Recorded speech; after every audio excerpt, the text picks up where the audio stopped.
만물을 자기에게 복종하게 하실 수 있는 자의 역사로 우리의 낮은 몸을 자기 영광의 몸의 형체와 같이 변하게 하시리라.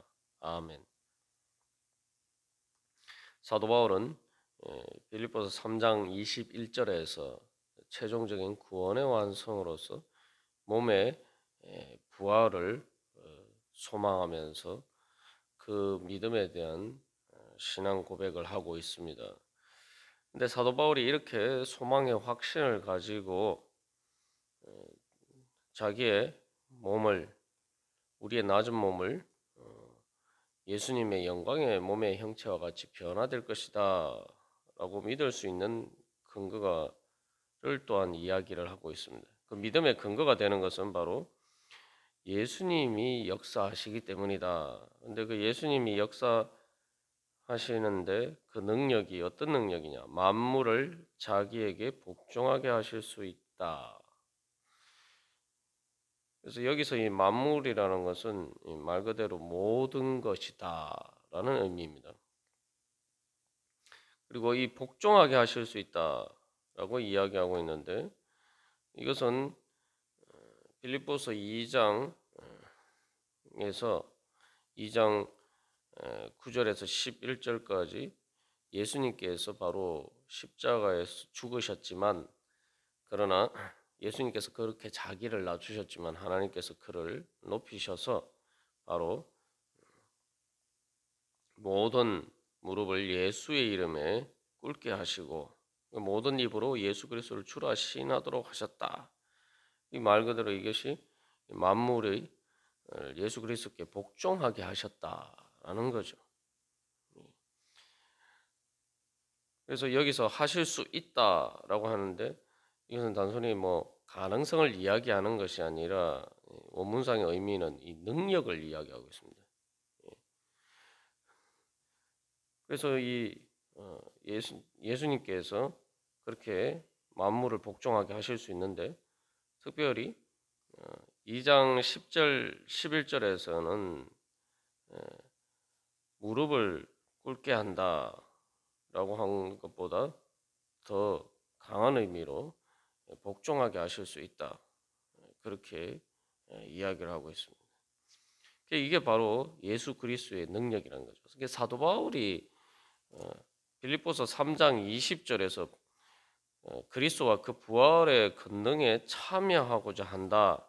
그것을 그 참여함을 알고자 한다라고 했을 때에 그 예수님의 부활의 권능이 뭐냐? 예수님의 부활의 능력은 만물을 다 복종케 하실 수 있는 그런 능력이다라는 거죠.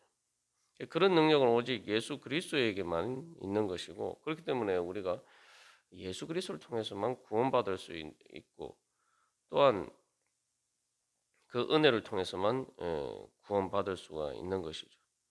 우리가 믿음으로 구원받는다라고 할 때, 은혜로 구원받는다라고 할 때 우리가 죄인이기 때문에 그런 구원받을 수 있는 자격이 없기도 하지만 또한 우리에게는 우리 스스로를 그렇게 구원할 수 있는 능력이 없습니다.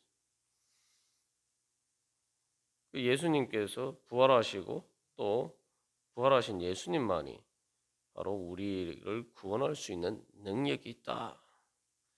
그렇기 때문에 예수 그리스도로 해서 자기의 모든 것을 잃어버리는 배설물로 여긴다라고 고백할 수가 있는 것이죠. 그리고 여기서 또한 우리가 한 가지 믿음을 가져야 될 것은 말 그대로 예수 그리스도의 주권에 대한 믿음입니다. 예수님은 모든 것을 복종하게 하실 수 있다. 그런 능력이 있으신 분이다. 이것은 바로 빌립보서 3장 20절에서 구원하는 자 바로 예수 그리스도가 바로 주님이다. 구원하는 주님, 바로 구세주다라고 고백을 하는데 그렇게 믿을 수 있는 근거가 되는 것이죠. 이것은 그리스도의 주권에 대한 고백인데 특별히 사도 바울의 삶의 상황에 비춰보면은 이것이 아주 현실적인 또 생생한 의미를 가지고 있죠. 그것은 바로 사도 바울은 로마 황제의 주권, 로마 제국에서 주라고 부르는 또 로마 제국에서 구원자라고 부르는 바로 그 로마 황제의 주권의 힘에 의해서 거기에 복종하고 거기에 그 힘에 의해서 이 감옥에 지금 갇혀 있단 말이죠. 근데 사도 바울은 그런 감옥에 갇혀 있지만 로마 황제의 그러한 주권보다 더 크신 예수 그리스도의 주권 아래 자기가 있다라고 믿는 것입니다. 또 그 믿음을 그 주권이 바로 자기 안에서 그 모든 것을 이기게 하시는 부활의 능력으로 역사하는 것을 경험하고 있죠. 그래서 기쁘다는 거예요. 사도 바울이 기쁘다고 하는 이유는 그래서 분명한 근거가 있는 것입니다. 그래서 사도 바울은 바로 그러한 예수 그리스도를 따르고 있다. 나는 그 주님의 명령에 복종하고 있다. 그렇기 때문에 주님께서 바로 그러한 역사로 모든 것을 변화시켜 주실 것이다. 그래서 뭐 만물이라고 이야기하고 있는데 로마서 8장 28절에서도 사도 바울은 모든 것이 합력하여 선을 이룬다. 결국 만물을 자기에게 복종하게 하시는 예수 그리스도께서는 그 역사하심을 통해서 우리의 현재 어떤 상황에 있고 또 어떤 일도 주님께서 다 그것을 가운데서 역사하셔서 결국은 최종적으로는 우리의 구원의 완성, 몸의 부활, 그리고 그 몸의 부활을 통해서 새 하늘과 새 땅의 그 완전한 하나님 나라가 이루어지는 것으로 결국은 다 기결되고 말 것이다라는 거죠. 그래서 로마서 8장 28절에서도 모든 것이 합력하여라는 것은 개별적인 것을 보면은 하나님의 뜻과 정반대되는 것처럼 보이는 그런 일들이 많습니다. 그러나 예수님의 능력은 그런 것들조차도 다 그 가운데서도 역사하셔서 그런 것들을 변화시키셔서 마치 우리의 몸을 예수님의 부활의 영광의 몸과 같이 변화시키듯이 그렇게 변화시킬 수 있다는 거예요. 그게 바로 부활의 능력이죠. 부활의 능력이 뭡니까? 바로 죽었는데도 다시 살린다는 거예요. 죽음이라는 것이 우리가 이 몸을 가지고 살아가는 삶의 상황 속에서 경험할 수 있는 가장 최악의 상태죠. 그런데 부활이라는 것은 그런 최악의 상태인 그 죽음조차도 예수님께서 그 가운데 역사하시면은 변화시키실 수 있다는 거예요. 부활과 같은 가장 영광스러운 은혜의 순간으로 변화시킬 수 있다는 거죠. 그래서 사도 바울은 이 로마서 8장에서 결국 자기가 날마다 죽는다 그렇게 이야기를 하지만 동시에 그러나 그런 가운데서도 예수 그리스도의 사랑에서 아무것도 끊을 수 없다. 왜냐하면 예수 그리스도의 사랑이 그 만물을 바로 복종하게 하실 수 있는 그런 능력을 가졌기 때문이다. 그렇게 고백하죠. 그래서 그런 고백이 사실은 로마서 8장에서 사도 바울이 하고 있는 그 고백이 바로 한마디로 요약하면 만물을 자기에게 복종하실 수 있는 자의 역사라는 문구 안에 그 신앙 고백이 압축적으로 포함되어 있다고 볼 수가 있습니다. 그래서 그 빌립보서를 어떤 감옥에서 이렇게 빌립보서를 기록했느냐에 대해서는 여러 가지 견해가 깔리지만 이것이 이제 로마의 감옥에서 기록한 것이다라는 견해를 따르자면은 결국 그 로마서의 고백이 또한 이 빌립보서의 그러한 3장 21절의 그러한 신앙 고백 안에 표현되어 있다라고 볼 수가 있겠죠. 뭐 그 전후가 어떻게든 간에 그게 이제 사도 바울의 신앙 고백입니다. 그래서 우리가 이 세상에 살아갈 때도 그렇고 기도할 때도 그렇고 바로 우리가 이것을 믿어야 됩니다. 우리가 기도라는 것 자체가 우리의 현실적으로 나의 능력으로 뭐 변화될 수 없는 것을 소망하기 때문에 기도하는 거죠. 그래서 뭐 우리가 단순히 뭐 이런 예를 들면 시험을 치는데 좀 더 잘 치게 해 주십시오. 또 뭐 내가 이런 일을 하는데 어쨌든 뭐 문제 없이 잘 마치게 해 주십시오. 우리가 이런 기도도 하지만 우리가 좀 더 분명한 믿음의 확신을 가지고 소망의 확신을 가지고 기도해야 될 것은 하나님께서 우리의 기도를 통해서 이루고자 하시는 것은 그냥 우리가 하는 일에서 그냥 어, 일반 세상 사람도 기대할 수 있는 정도의 수준. 즉 내가 공부를 뭐 열심히 했으니까 특별한 이변이 없으면은 좋은 성적을 거두고 또 내가 일을 열심히 했으니까 특별한 이변이 없으면 별 사고 없이 무사히 잘 마치고 또 좋은 열매를 거두고 이런 것은 이제 세상 사람들도 기대할 수 있는 수준이죠. 우리가 기도할 때는 그 수준을 넘어서 해야 된다는 거예요. 예를 들면은 이 몸의 변화와처럼 사람이 하나님 앞에서 변화되는 것도 그런 문제에 대해서는 세상은 잘 기대를 하지 않죠. 일반적으로. 뭐 죽기 전에 변하겠느냐 이런 뭐 우리가 그런 말도 합니다만 죽기 전에 변하지 않지만 그러나 예수 그리스도께서 역사하시면은 죽어도 변할 수 없는 것이 변화가 될 수 있다는 것을 우리가 믿고 기도해야 됩니다. 그게 부활이죠. 그래서 이렇게 저도 지금까지 살아온 신앙의 그 삶 가운데에서 돌이켜 보면은 정말 하나님의 능력이라는 것은 변화될 수 없는 것을 변하게 해주시고 그 변화될 수 없는 것을 변하게 해주시는 것 중에 가장 큰 것은 다른 어떤 것이 아니라 내 마음을 변하게 해주셨다. 변하지 않는 내 마음을 변하게 해주시고 예수 그리스도께 복종하지 않는 내 마음을 복종할 수 있도록 변화시켜 주시고 그 변화라는 것은 바로 하나님의 특별히 사랑의 능력으로 전능하신 능력으로 나를 변화시켜 주시고 또 그것을 통해서 뿐만 아니라 내 삶의 환경도 내가 변화될 수 없을 것이다 기대하지도 않았던 그러한 은혜 가운데로 변화시켜 주시고 그런 것들을 돌이켜 보면은 정말 우리가 예수님께서는 정말 만물을 자기에게 복종하실 수 있는 자의 역사를 그렇게 역사하실 수 있는 분이다. 그렇게 믿게 됩니다. 우리의 삶의 현실에서 아직도 많은 그렇지 않은 것처럼 보이는 부분들이 있지만 그것은 사실은 하나님께서 우리를 인격적으로 대하시기 때문에 뭐 바로 그런 거죠.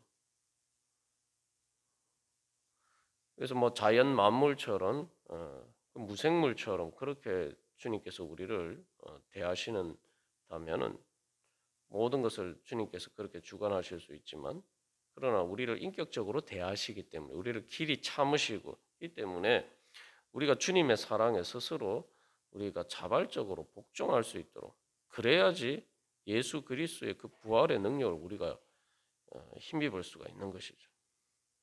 그래서 우리가 기도할 때에 바로 주님께서는 그렇게 역사하신다. 우리가 예수를 믿을 때 그렇게 다 믿잖아요.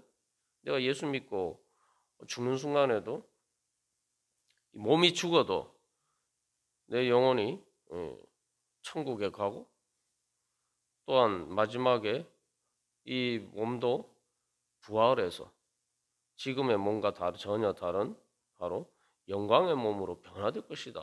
우리가 그것을 믿는다면은 우리가 다른 것을 믿지 못할 이유가 뭐가 있겠습니까? 그래서 우리가 기도할 때에도 바로 그런 소망을 가지고 우리가 기도해야 될 것입니다. 그래서 우리가 이제 또 한 가지 우리의 믿음에 있어서 예수 그리스도를 믿을 때에도 믿고 천국에 간다라고 할 때 보통 그냥 죽어서 영혼만 천국에 가는 자꾸 그런 부분만 생각하는 경우가 또 많습니다. 이 몸의 부활에 대해서 늘 사도신경에 신앙 고백하면서 그 의미에 대해서 생각하지 않고 그 믿음과 소망을 에 대해서 별로 이렇게 우리가 주의를 기울이지 않고 거기에 초점을 두지 않고 살아갈 때가 많아요. 그러나 성경이 말하는 구원은 단순히 뭐 죽어서 영혼만 천국에 가고 그래서 뭐 그런 개념이 아니라는 거예요. 분명히 그 몸까지 부활해야지 그것이 진정한 구원이고 구원의 완성이다. 우리가 사도 바울이 앞에서 내가 아직 잡은 줄로 여기지 아니한다라고 하는데 우리는 현실에서도 그냥 이 정도 살면 됐지 뭐 이렇게 생각하는 경우도 많고 또 죽어서도 그냥 영혼만 천국에 가면 그걸로 족한 거 아닌가 이런 관점에서 생각할 때가 많단 말이죠. 그러나 사도 바울은 분명히 자기가 표대를 보고 달려간다라고 할 때 그 초점은 마지막 몸까지 부활하는 그러한 예수님의 재림 때의 그 완전한 구원을 바라보고 있습니다. 그래서 우리가 바로 기도할 때에도 우리가 바로 초점을 거기에 두고 바로 그것에 근거해서 주님께서 오늘도 내 몸으로 살아가는 이 삶을 통해서 어떻게 부활의 그 능력으로 역사를 하셔서 그렇게 변하게 하실 것인가 우리가 그것을 소망하면서 바라봐야 된다는 거죠. 그래서 우리가 그것을 소망한다면은 그게 단순히 미래에 이루어질 것이 아니라 우리가 여기서 또 한 가지 기도하고 우리가 살아가면서 분명히 기준을 둬야 될 것은 주님께서 그렇게 마지막 구원의 완성을 이루시는데 몸의 부활이라는 그 재림을 통해서 그 구원을 이루시는데 그것이 그때의 완성이 되지만 바로 지금 이 순간 주님께서 우리 가운데 성령님을 통해서 역사하시는으로써 우리의 영혼을 변화시키고 우리의 심령을 변화시키고 또한 우리를 성화되게 하시는 그 과정을 통해서 바로 그 몸에 변화되는 그러한 구원의 완성을 향해서 주님께서는 그 역사를 이미 우리 가운데 이루어 가고 계시다는 거죠. 우리가 신앙 기도하며 또 신앙생활하면서 이 땅에서 살아가는 삶 자체가 바로 이미 주님께서 그 역사하시는 그 역사의 과정 속에 포함이 되어 있다는 것입니다. 마치 씨를 심으면은 그 씨앗이 싹이 터서 이렇게 땅 위로 보일 때가 있죠. 그러나 땅 위에 보이는 순간에 갑자기 모든 일이 다 일어난 게 아니 씨앗이 땅 위로 올라와서 사람들 눈에 보일 정도가 되었을 때는 급격한 어떤 불연속적인 변화들이 있지만 그러나 그 과정 속에서는 땅 밑에서 보이지 않는 과정에 그것이 계속 자라나는 과정이 있단 말이죠. 그리고 나무가 열매를 맺는 것도 마찬가지죠. 그냥 보통 보면 나무에 열매가 없잖아요.